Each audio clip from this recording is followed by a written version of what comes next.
selamat datang di TSK Bisa. TSK Bisa kali ini akan membahas tentang manajemen talenta nih. Dan ada narasumber, lagi-lagi nih narasumber dari Widya Iswara Ahli Madya, Pusbangkom TSK-SN Lembaga Administrasi Negara, dan beliau adalah Ibu Mary Hasibuan. Baik TSK-wan, kita langsung ngobrol-ngobrol ya tentang manajemen talenta. Selamat pagi Bu Mary Hasibuan. Selamat pagi Mbak Uli. Aduh, kelihatan cerah, bersinar, dan bahagia sekali nih hari ini ya Bu ya. Luar biasa. Luar biasa. Selalu stay positif ya Bu ya. Sesuai tulisan yang di belakang kita Bu, stay positif. Benar Bu, kita harus stay positif. Stay positif. Baik Bu, ini kita ngobrolin tentang manajemen talenta ya Bu ya. Nah sebenarnya sih apa sih Bu manajemen talenta itu dan dasar hukumnya apa Ibu tentang manajemen talenta ini Bu? Jadi manajemen talenta itu sebenarnya ini berasal dari bahwa setiap instansi pemerintah supaya berhasil sistem meritnya itu diakui jika setiap instansi pemerintah itu menyelenggarakan manajemen talenta di instansinya. Nah, kalau manajemen talenta itu punya tahapan-tahapan Mbak Uli.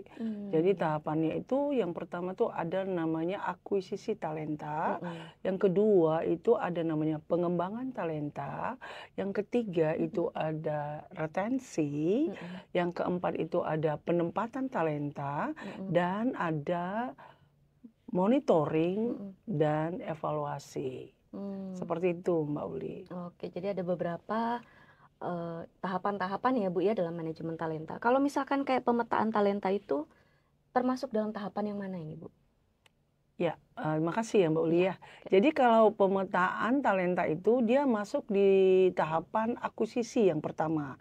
Akuisisi yang pertama karena di sana ada kualifikasi, ada pemetaan talenta di sana. Jadi ada bagaimana pemetaan talenta itu baru bisa dilakukan setelah itu dengan pengembangan talenta seperti itu.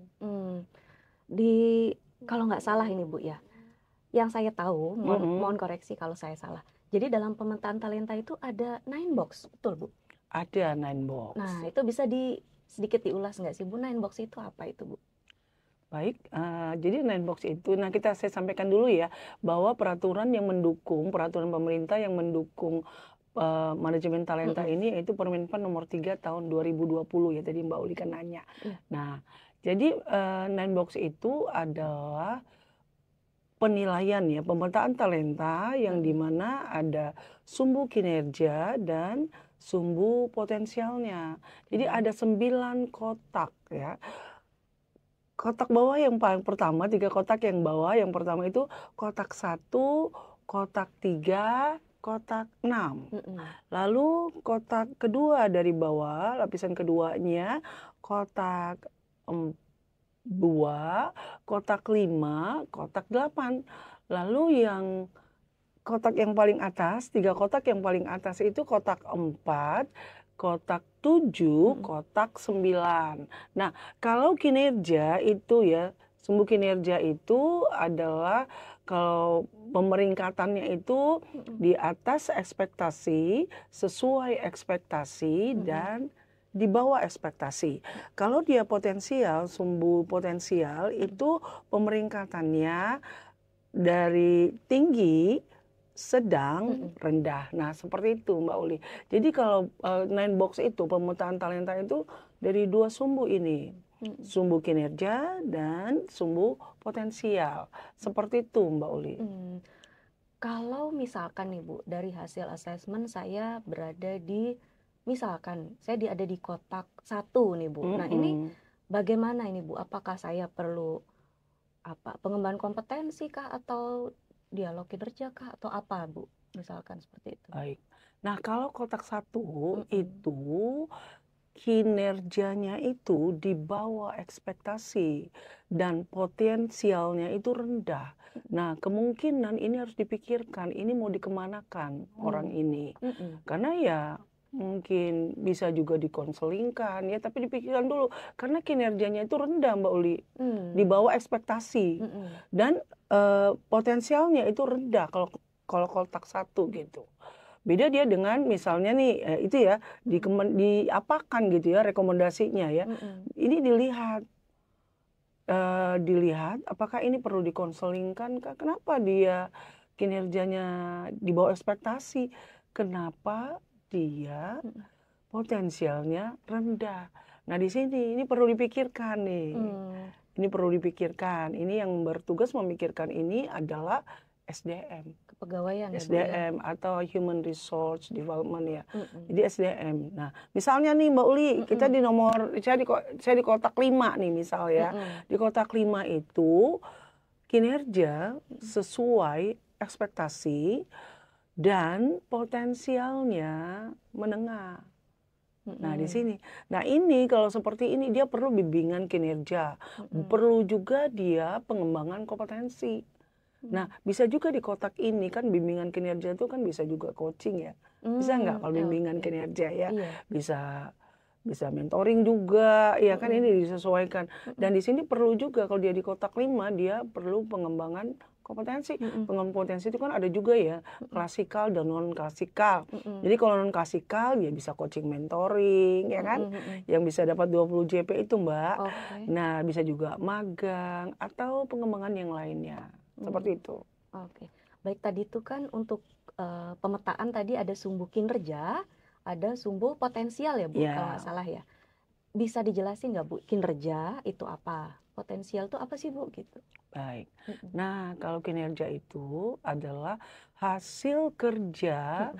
yang dicapai oleh seorang ASN dalam unit kerjanya atau organisasi kerjanya. Mhm. Nah, penilaian kinerja itu penilaian kinerja yang dicapai oleh seorang ASN itu. Mhm. Nah, penilaian kinerja itu dilihat dari penggabungan nilai sasaran kinerja pegawainya, Mhm. SKP-nya, Mhm. dan perilaku kerjanya yang sesuai dengan ketentuan perundang-undangan yang berlaku. Nah, ini kalau perilaku kinerja sekarang kan sesuai dengan core values ASN, Mhm. sesuai dengan nilai-nilai ASN Berakhlak. berakhlak. Nah, Mhm. seperti itu.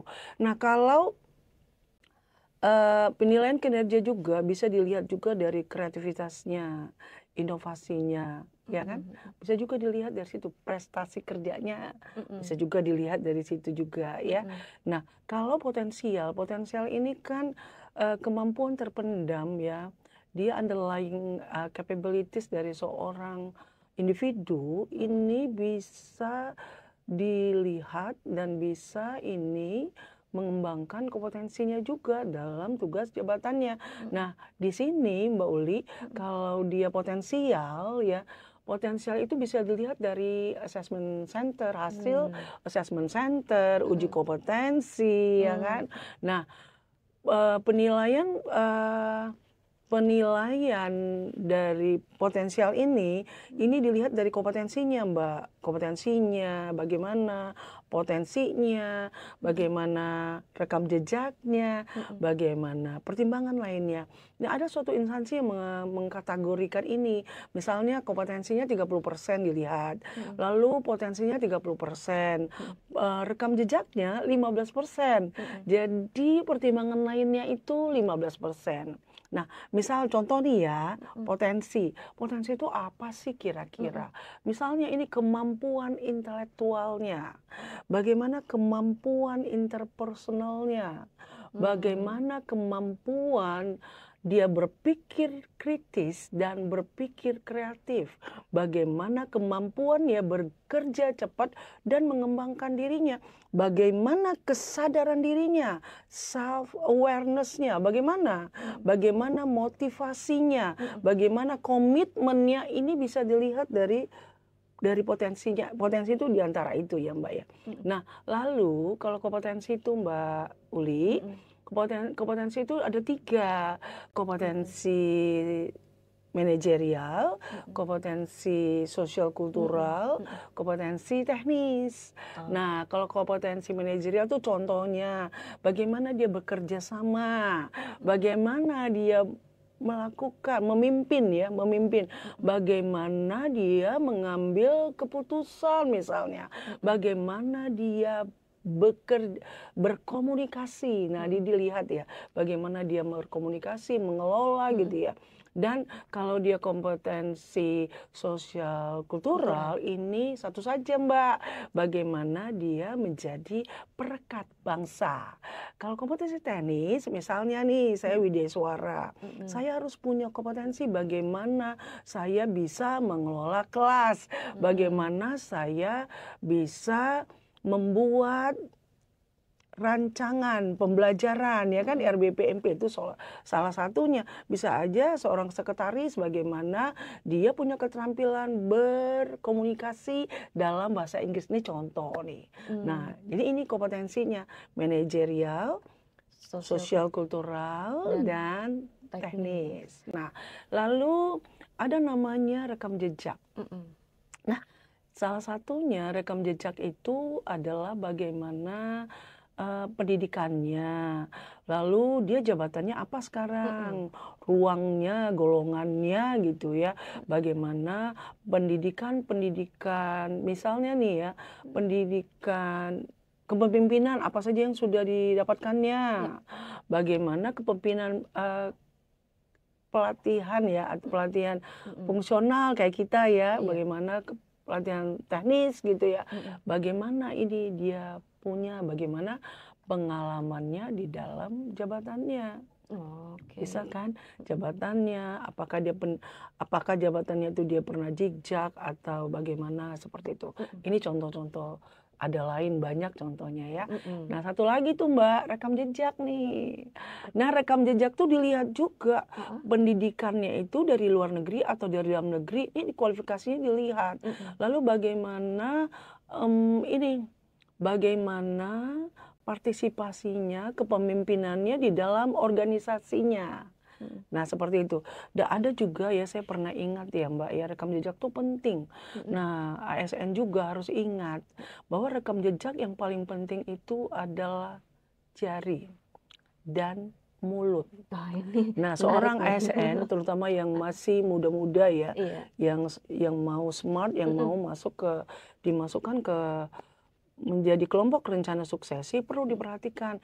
Kalau kita hendak mau menuliskan sesuatu yang tidak baik, yang mungkin menentang, membuat nama instansi jadi jelek, organisasi jadi jelek, mungkin pemerintah ya, kita sebaiknya urungkan jari kita untuk menuliskannya di sosmed atau di mana saja, karena ini salah satu juga rekam jejak digital ya.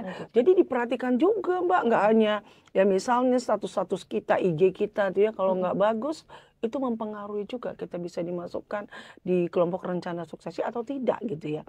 Nah, satu lagi ya mulutnya, kan orang bilang nih mulutmu harimaumu, jadi kalau mau berkata yang nggak bagus stop aja. Daripada berkata yang tidak membuat baik instansi atau organisasi atau atasan kita atau rekan kerja kita. Nah, seperti itu Mbak Uli. Kalau zaman dulu tuh kan ada mulutmu harimaumu, sekarang jarimu harimaumu juga ya Bu ya. Benar Mbak Uli. Bisa jadi senjata yang untuk nyerang kita juga, jari kita ya sebenarnya ya Bu ya. Senjata yang bisa berpulang ke diri kita sendiri. Iya. Oke. Nah, setelah dipetakan nih langkah selanjutnya apa sih Bu sebenarnya? Nah, kalau kita sudah dipetakan, biasanya pemetaan ini dilakukan oleh assessment center. Assessment center itu kan ada asesor-asesornya. Nanti mereka menilai ya, melakukan sesuai dengan rumus-rumusnya. Kalau kita nggak bisa ya, karena kita tidak asesor ya, tidak bekerja di assessment center.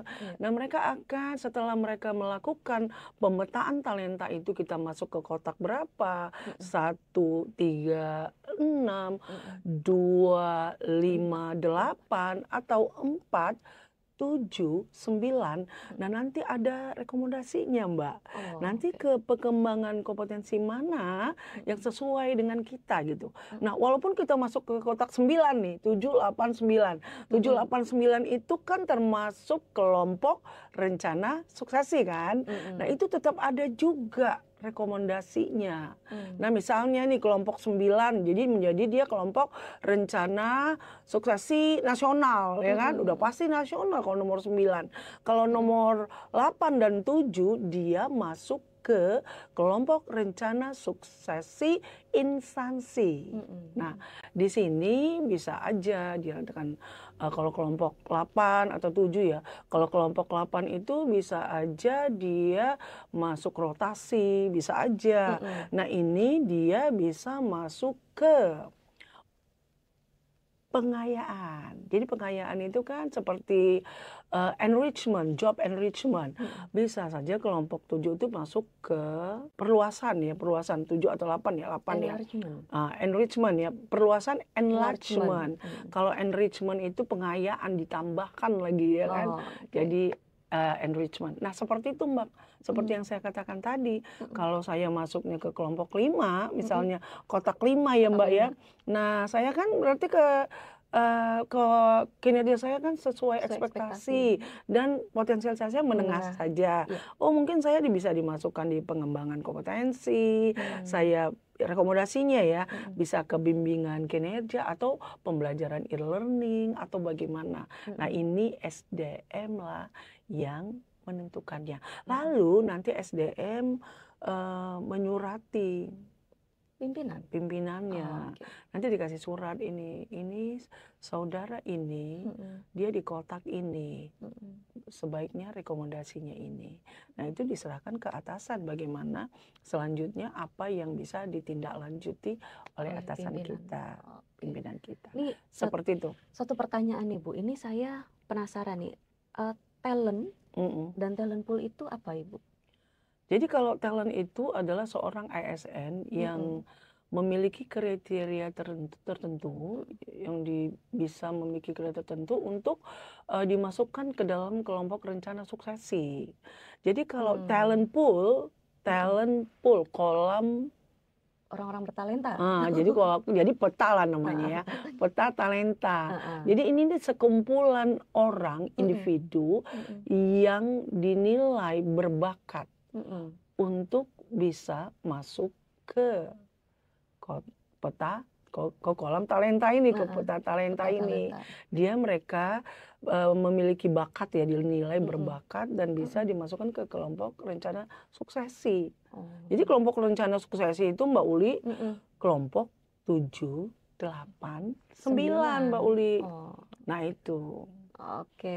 Oke baik. Terima kasih nih Bu Mary, ilmunya lagi nih buat saya nih. Saya selalu setiap ketemu Bu Mary ada aja nih ilmunya nih, ngobrol-ngobrolnya ya nih Bu ya. Saya juga senang nih ketemu Mbak Uli juga. Makasih ya Bu. Nanti kita ngobrol-ngobrol lagi di episode TSK Bisa selanjutnya. Oke Bu? Ya, TSKawan, ini adalah episode kita mengenai manajemen talenta, ngobrol-ngobrol bareng Bu Mary Hasibuan, Widya Iswara Alimadya, Pusbangkom TSKSN, Lembaga Administrasi Negara. Dan jangan lupa nih untuk subscribe YouTube Pusbangkom TSKSN, karena di situ akan ada info-info menarik dan juga ilmu-ilmu yang bermanfaat untuk TSKawan semuanya. Oke, sampai jumpa di TSK Bisa. Wassalamualaikum warahmatullahi wabarakatuh. Terima kasih.